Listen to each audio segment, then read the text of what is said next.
Assalamualaikum warahmatullahi wabarakatuh. Pada video kali ini kita akan membahas mengenai bagaimana menyusun kerangka konsep dan hipotesis penelitian. Kita mulai. Kerangka konseptual penelitian ini adalah suatu hubungan atau kaitan antara satu konsep dengan konsep yang lainnya dari masalah yang ingin diteliti. Kerangka konsep ini berguna untuk menghubungkan atau menjelaskan secara panjang lebar tentang suatu topik yang akan dibahas atau diteliti. Kerangka ini didapatkan dari konsep teori atau konsep ilmu yang dipakai sebagai landasan penelitian yang didapatkan pada tinjauan pustaka, atau kalau bisa dikatakan bahwa merupakan ringkasan dari tinjauan pustaka yang dihubungkan dengan garis sesuai variabel yang diteliti. Kita pahami bahwa tinjauan pustaka itu berisi pengetahuan, baik teori, konsep, prinsip, hukum maupun proposisi yang membantu peneliti untuk menyusun kerangka konsep dan operasional penelitian. Temuan hasil peneliti yang telah ada ini sangat membantu dan mempermudah peneliti untuk membuat kerangka konseptual. Kerangka konsep ini diharapkan akan memberikan gambaran dan mengarahkan asumsi mengenai variabel-variabel yang akan diteliti. Kerangka konseptual ini memberikan petunjuk kepada peneliti di dalam merumuskan masalah penelitian. Peneliti akan menggunakan kerangka konseptual yang telah disusun untuk menentukan pertanyaan-pertanyaan mana yang harus dijawab oleh penelitian dan bagaimana prosedur empiris yang digunakan sebagai alat untuk menemukan jawaban terhadap pertanyaan tersebut. Kerangka konsep diperoleh dari hasil sintesis, proses berpikir deduktif atau aplikasi teori, dan induktif atau dari fakta yang ada atau fakta empiris. Kemudian dengan kemampuan kreatif inovatif diakhiri dengan konsep atau ide baru yang disebut kerangka konseptual. Nah, sekarang kita perhatikan pada gambar. Dari gambar ini kelihatan bahwa konsepsi adalah hasil tangkapan seseorang atau gambaran tentang objek atau ide terhadap rangsangan atau stimulus. Objek yang merupakan proses mental untuk berpikir kreatif. Jadi proses berpikir itu boleh deduktif atau boleh induktif seperti yang dijelaskan tadi. Ini contohnya, jadi contohnya adalah misalnya pertemuan telur dan sperma, itu adalah suatu contoh konsepsi. Nah, bagaimana supaya telur dan sperma bertemu atau terjadi konsepsi pada tempat yang bisa membuahkan atau menghasilkan bayi, maka proses ini merupakan konseptualisasi. Konseptualisasi sendiri adalah suatu proses mental di mana seorang ilmuwan atau peneliti menyusun konsep yang didasarkan pengalaman, berpikir deduktif dan induktif. Sedangkan konsep adalah hasil akhir dari proses konseptualisasi. Jadi seperti tadi contohnya bahwa hasil dari proses kegiatan ini akan menghasilkan sebuah konsep atau proses konsepsi antara sperma dan telur itu akan menghasilkan bayi. Ya, mudah-mudahan dari gambaran ini bisa dilihat bagaimana proses konseptualisasi terjadi. Contoh yang lain, kita tahu bahwa salah satu konsep itu adalah sehat. Jadi sehat itu adalah sebuah konsep. Istilah ini mengungkap sejumlah observasi tentang hal-hal atau gejala-gejala yang mencerminkan kerangka keragaman kondisi kesehatan seseorang. Untuk mengetahui apakah seseorang itu sehat atau tidak sehat, maka pengukuran konsep sehat itu harus melalui konstruksi atau variabel-variabel, misalnya tekanan darah, denyut nadi, HB, dan sebagainya. Tekanan darah, denyut nadi, dan HB, dan ini yang lain-lainnya, misalnya suhu, itu adalah variabel-variabel yang digunakan untuk mengobservasi atau mengukur apakah seseorang itu sehat atau sakit.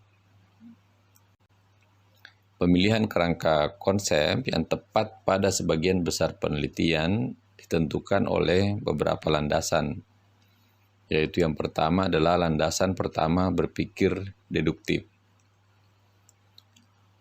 Analisis teori, konsep, prinsip, premis yang berhubungan dengan masalah yang akan diteliti.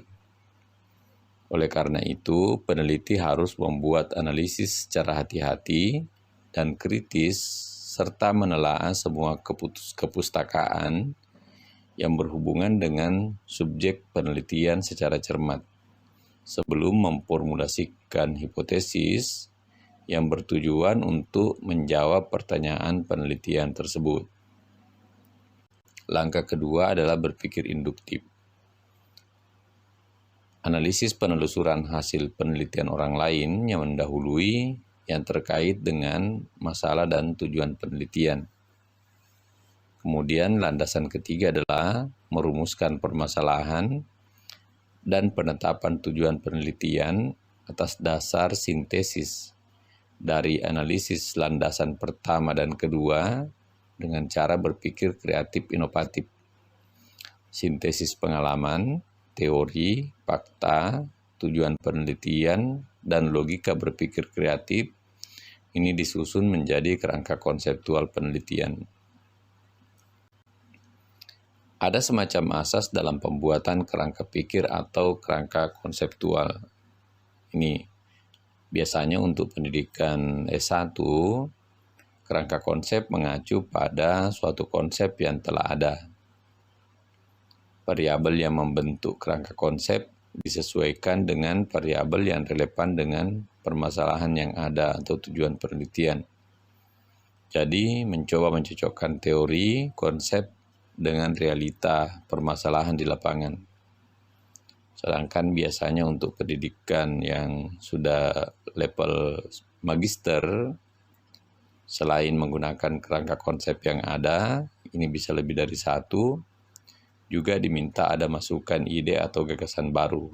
Paling tidak ada modifikasi variabel yang disesuaikan dengan realita di lapangan. Tujuan akhir penelitian biasanya pada program magister itu lebih diutamakan dalam bentuk ide atau teknologi pemecahan masalah. Sedangkan biasanya untuk pendidikan S3 maka konsep yang ada itu harus dimodifikasi. Artinya seorang yang mengikuti program doktor itu juga harus ada ide, gagasan inovatif dalam mengembangkan konsep. Ide inovatif yang disesuaikan dengan kondisi dan situasi di mana penelitian tersebut diadakan, sehingga menghasilkan pengetahuan baru. Nah, sekarang kita akan masuk di tahapan penyusunan kerangka konseptual. Kerangka konsep penelitian ini pada dasarnya adalah kerangka hubungan antara konsep-konsep yang ingin diamati atau diukur melalui penelitian. Untuk itu, langkah-langkah yang dilakukan sebelum membuat kerangka konseptual ini adalah yang pertama, seleksi dan definisi konsep. Jadi, logika berpikir untuk mencoba menjelaskan atau atribut dari masalah yang akan diteliti. Kemudian yang kedua, mengembangkan pernyataan hubungan. Kemudian yang ketiga, mengembangkan konsep dalam gambar atau kerangka yang meliputi, pertama itu harus disesuaikan dengan pernyataan masalah.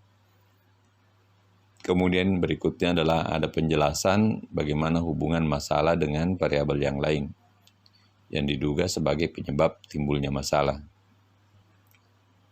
Arah kerangka sesuaikan dengan variabel yang akan diteliti dengan mengembangkan konsep dalam gambar atau kerangka dengan membuat garis mana yang diteliti dan tidak dengan menggunakan garis sambung atau terputus, serta dapat dibuat panah untuk bagian yang ada pengaruhnya dan tidak untuk bagian yang tidak ada pengaruhnya.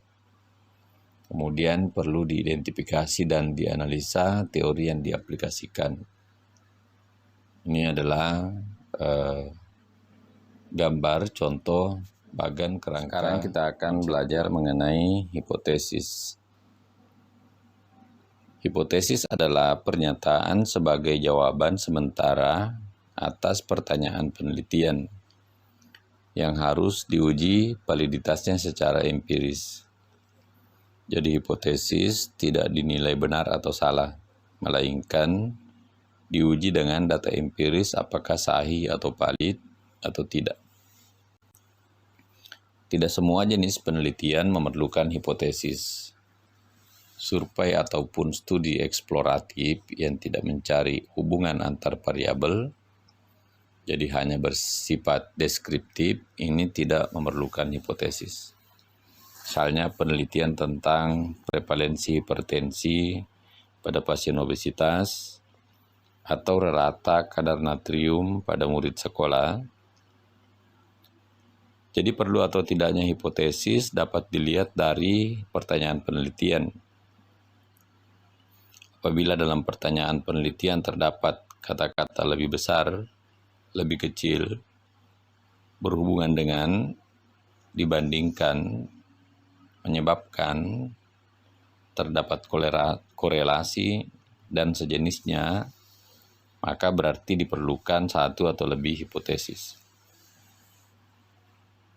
Jadi hipotesis ada yang dikenal dengan istilah hipotesis penelitian atau research hipotesis, yang harus dibedakan dengan hipotesis dalam uji kemaknaan, yaitu hipotesis nol dan hipotesis alternatif.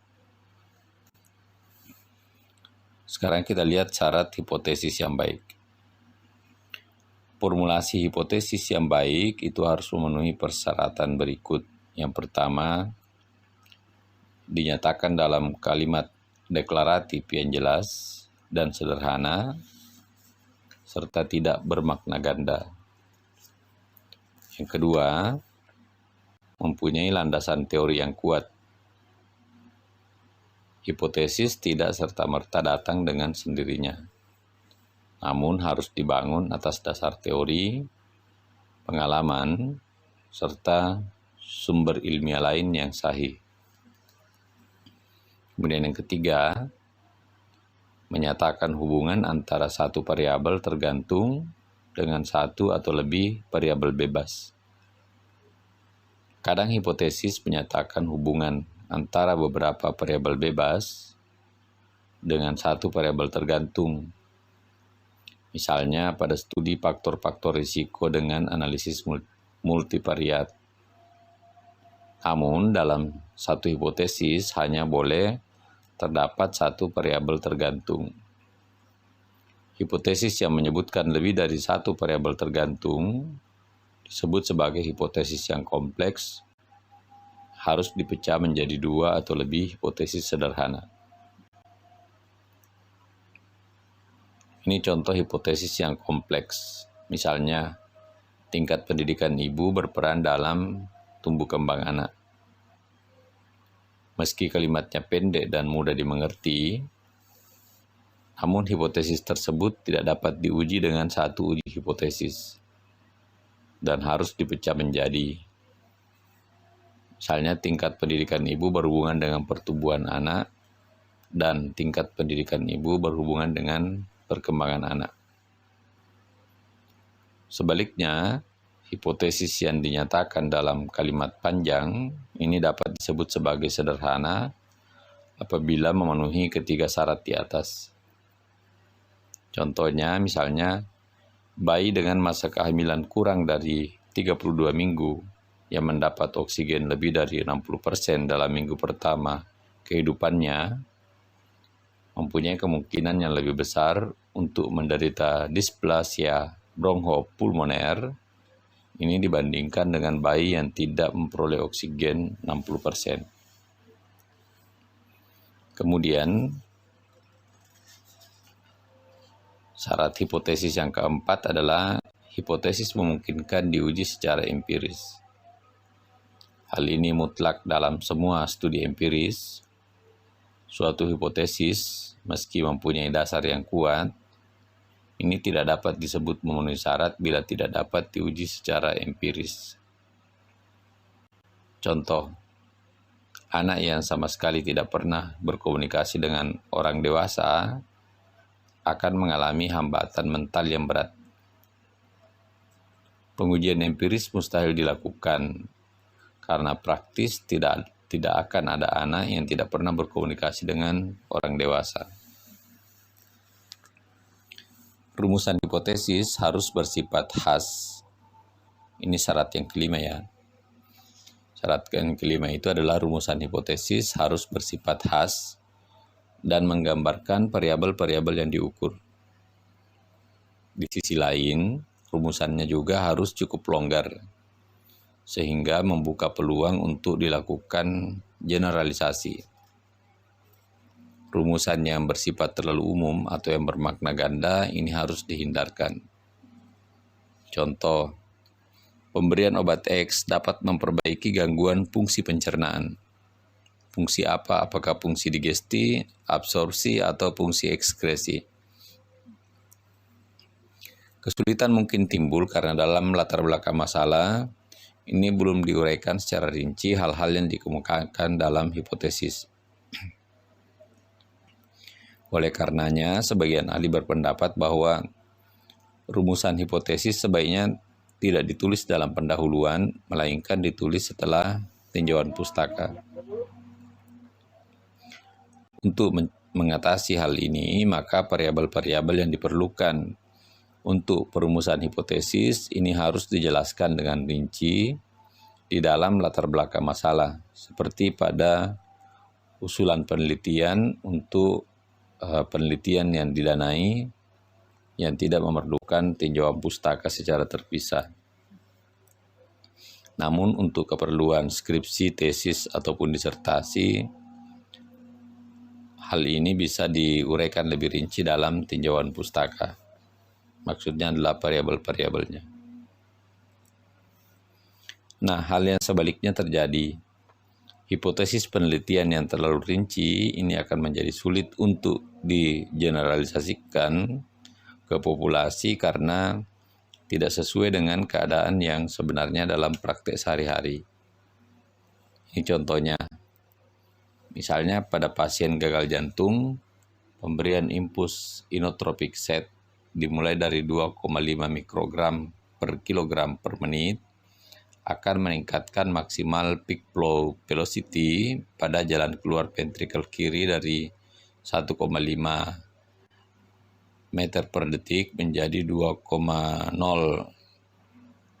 meter per detik. Jadi karena maksimal peak flow velocity merupakan salah satu parameter curah jantung, maka cukup disebut meningkatkan curah jantung saja. Dalam definisi operasional baru dijelaskan parameter apa yang digunakan untuk menyatakan curah jantung. Demikian pula dosis serta teknik pemberian obat dapat diuraikan pada cara penelitian, tidak pada hipotesis. Dengan demikian, hipotesis ini bisa dilonggarkan menjadi pada pasien dengan gagal jantung, pemberian obat infus inotropik Z berhubungan dengan peningkatan curah jantung. Kemudian syarat hipotesis berikutnya adalah dikemukakan a priori. Bahwa hipotesis harus dikemukakan sebelum penelitian dimulai. sebelum data terkumpul. Hipotesis yang dirumuskan setelah peneliti melihat data yang disebut sebagai hipotesis a posteriori atau post hoc hipotesis pada dasarnya merupakan hipotesis multiple yang mempunyai konsekuensi dalam uji hipotesis. Kemungkinan bahwa kemaknaan yang diperoleh disebabkan semata-mata karena faktor peluang atau kesalahan tipe 1 akan menjadi makin besar dengan bertambah banyaknya hipotesis. Sebagian ahli menyebut prosedur ini sebagai fishing expedition atau data dredging, dan bahkan dapat dituduh curang, bagaikan menebak lotre setelah nomornya diundi. Jadi banyak contoh hasil penelitian sebagai akibat hipotesis yang disusun setelah melihat data ternyata tidak valid dan tidak tervalidasi saat dilakukan penelitian dengan hipotesis a priori. Jadi perlu dikemukakan bahwa studi dengan banyak pertanyaan penelitian dapat memerlukan banyak hipotesis yang mempersulit desain. Bila memang diperlukan banyak hipotesis, lebih baik ditentukan hipotesis utama atau hipotesis mayor dan hipotesis lainnya sebagai hipotesis minor. Dalam rencana penelitian, perhatian utama peneliti ini harus terarah pada hipotesis utama. Selanjutnya kita masuk di jenis-jenis hipotesis penelitian. Jenis-jenis hipotesis penelitian ini banyak disebutkan dalam literatur metodologi penelitian dan ilmu statistik. Penyusunan hipotesis ini tergantung pada tujuan dari penelitian. Ada dua jenis hipotesis penelitian yang sering dicatat dalam literatur. Ini menurut Bring 2009. Yang pertama adalah directional hypothesis versus non-directional hypothesis, atau hipotesis yang mengarahkan dan hipotesis yang tidak mengarahkan. Directional hypothesis langsung memprediksi hasil penelitian dengan arahan yang spesifik. Misalnya, pasien diabetes yang telah menjalani program terstruktur untuk mengurangi kadar gula darah akan lebih patuh dibanding pasien yang tidak ikut program. Ciri-ciri dalam hipotesis langsung adalah pemakaian frasa kalimat lebih dibanding, atau lebih besar dibanding, lebih kecil dibanding, lebih sedikit dibanding, secara positif, secara negatif, dan sebagainya. Sedangkan non-directional hypothesis mengindikasikan telah ada korelasi atau perbedaan, namun tidak secara spesifik mengarahkan peneliti. Misalnya, terdapat hubungan antara jumlah sumber stres yang dilaporkan petugas kesehatan di Afrika Selatan dengan minat petugas kesehatan untuk tetap bekerja sebagai pekerja kesehatan profesional di Afrika Selatan.